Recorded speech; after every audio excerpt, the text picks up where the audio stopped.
Alkisah di sebuah desa bernama Hage, seorang kepala gereja menemukan dua bayi kembar yang diletakkan oleh orang tuanya di depan gereja.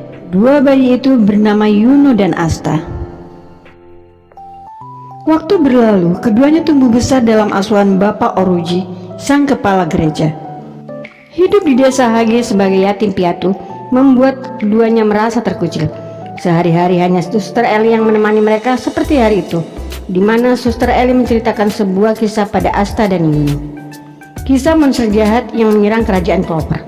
Saat kerajaan diserang, tiba-tiba muncul seorang pemuda yang mempunyai kekuatan hebat hingga bisa mengalahkan sang monster. Karena kehebatannya, pemuda itu kemudian diangkat menjadi kaisar sihir di kerajaan. Saat melihat tengkorak monster jahat di pinggir desa, Asta ingin sekali menjadi kaisar suatu hari nanti. Suatu ketika Bapak Oruji meminta Yuno ke desa sebelah untuk mengantar surat. Setelah surat sampai pada tujuannya, Yuno pun pamit pulang. Dalam perjalanan pulang, Yuno dihadang seseorang. Orang itu mengambil liontin miliknya dan juga menyerangnya hingga terkapar. Melihat sahabatnya diperlakukan demikian, dari jauh bak seorang pahlawan, Asta berlari kencang menerjang orang tersebut. Sialnya, karena tubuh pendek dan kemampuan yang minimalis, akhirnya Asta terjengkang sendiri. Mendapati Asta terkapar, Yuno sangat sedih. Dia merasa bersalah. Tapi karena itulah kemudian timbul keberanian dari dalam diri Yuno untuk tidak lagi jadi anak penakut dan cengeng. Terlebih ketika Asta berkata keinginan terbesarnya adalah menjadi pendekar sihir untuk melindungi Yuno dan semua penduduk desa. Perkataan Asta semakin membuat Yuno malu. Beberapa tahun berlalu, mereka semakin besar, tapi Asta tak banyak berubah. Badannya tetap pendek, tingkahnya masih konyol, dan keinginannya untuk menikahi Suster Eli tidak pernah surut. Sejak kecil obsesinya pada Suster Eli membuat siapa saja yang mendengar pasti menepuk kening. Dan yang ini Yuno, seolah dinaungi dewa keberuntungan, Yuno tumbuh jadi pemuda tampan dengan badan tegap. Dia juga sudah mulai memiliki energi sihir dengan kekuatan elemen air. Sementara Asta, selain kekuatan fisik yang terus dia latih sendiri, tak ada energi sihir yang menghampirinya. Meski demikian, Asta tak pernah putus asa. Dengan kekonyolan dan tingkahnya yang energik, dia terus melatih kemampuannya. Hingga waktu tiba, pemimpin Menara Grimoire mengumumkan kepada seluruh penduduk desa untuk ikut upacara penghargaan buku sihir yang diberikan kepada masing-masing. Berada di antara para pemuda desa membuat Asta dan Yuno menjadi bahan ejekan. Keberadaan mereka di panti asuhan gereja seolah dipandang rendah. Terlebih dengan Asta yang berperawakan pendek.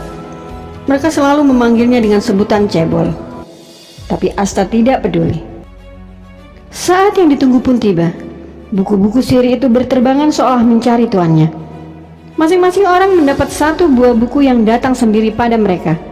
Setelah sekian lama menunggu, tak ada satupun buku yang menghampirinya. Dengan kesal, Asta menggerutu bahkan berteriak mempertanyakan Grimoire-nya. Bukannya mendapat simpati, Asta justru semakin menjadi bulan-bulanan para pemuda desa di sana. Beberapa saat kemudian, di luar dugaan, sebuah buku bersinar terang dengan lambang semanggi berdaun 4. Yang ada di sana terkejut. Buku itulah yang selalu diharapkan oleh semua penyihir. Sebab lambang semanggi berdaun 4 adalah Grimoire dengan kekuatan besar yang dulu pernah dimiliki oleh kaisar sihir pertama, dan sekarang jatuh ke tangan Yuno. Maka dengan bangga Yuno mengklaim dirinya bahwa dia akan menjadi kaisar penyihir selanjutnya. Di saat hendak pulang, Yuno dihadang oleh dua orang pemuda desa yang merasa lebih berhak atas buku itu.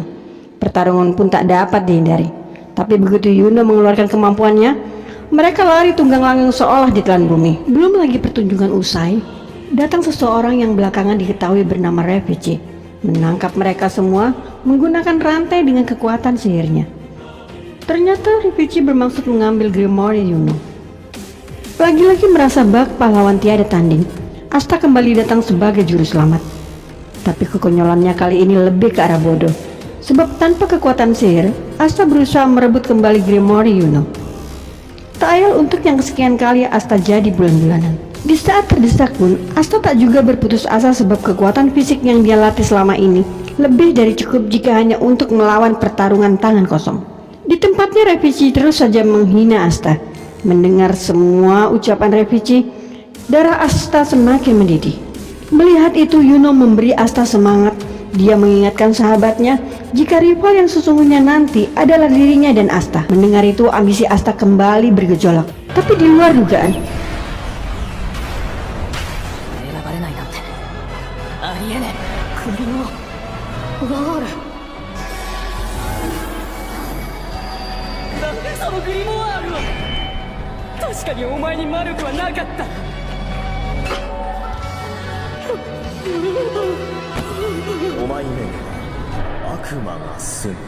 Terkejut bukan saja dirasakan lawan, Asta sendiri tidak pernah menyangka, sebab tanpa energi sihir, Gremory yang dia dapat jauh dari bayangan.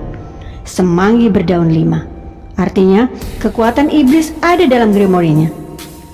Dengan Gremory tersebut, bahkan Asta bisa melenyapkan seluruh sihir seorang revisi. Keberhasilan Asta membuat Yuno ikut bangga. Meski mereka sering ribut, tapi persahabatan yang sudah dibina sejak kecil tak pernah membuat mereka benar-benar saling membenci. Bahkan kesepakatan untuk menjadi rival suatu hari nanti, mereka ikrarkan dalam persaingan yang sehat. Untuk selanjutnya mereka berlatih masing-masing dengan caranya sendiri.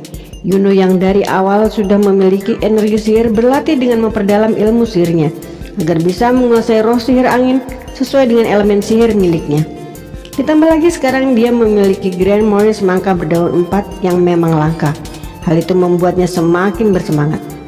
Sementara Asta yang tidak memiliki energi sihir dalam tubuhnya, dengan percaya diri melatih kekuatan fisik yang menurut dia adalah sumber energi manusia untuk bisa menguasai kekuatan lain di sekitarnya. Untuk Gremory yang dia dapatkan, masih perlu waktu untuk menyeimbangkannya dengan kekuatan yang dia miliki. Oleh sebab itu, Asta berlatih sangat keras agar bisa menguasai kekuatan Gremory-nya yang berupa semanggi berdaun 5 atau dikenal dengan semanggi hitam. Sifat Yuno dan Asta yang bertolak belakang sering membuat keduanya terlibat pertengkaran meski tidak berlangsung lama. Kekonyolan Asta hampir selalu membuat Yuno kesal, tapi sebenarnya mereka saling menyayangi. Hingga tiba saatnya Asta dan Yuno berpamitan untuk mengikuti ujian sihir di kerajaan. Saat keduanya berhadapan dengan Bapak Kepala Gereja dan Suster Lily, tiba-tiba Suster Lily teringat bagaimana dulu pertama kali dia bertemu mereka. Rasa haru juga bukan hanya dirasakan oleh Suster Lily. Bapak Kepala Gereja juga merasakan hal yang sama. Nasihat dan doa mengiringi langkah Yuno dan Asta yang sudah pergi menjauh. Kemudian mereka pun melanjutkan perjalanan. Sepanjang jalan, ada saja tingkah konyol Asta yang sering membuat Yuno kesal. Tapi isi kepala Asta yang memang selalu penuh dengan hayalan, tak jarang membuat mereka bisa tertawa lebar. Di sepanjang perjalanan, Asta dan Yuno juga selalu menggunakan kesempatan untuk berlatih. Mereka bisa melakukan apa saja dan dengan apa saja untuk terus mengasah kemampuannya. Beberapa hari sudah mereka lewati, dan di satu ketika keduanya melihat tapal batas kerajaan Cloudford. Sungguh girang tiada tara. Maka tidak menunggu lama, Asta dan Yuno segera berlari kencang seolah berlomba untuk sampai ke wilayah kerajaan. Mereka berlari membawa mimpi, harapan dan juga cita-cita.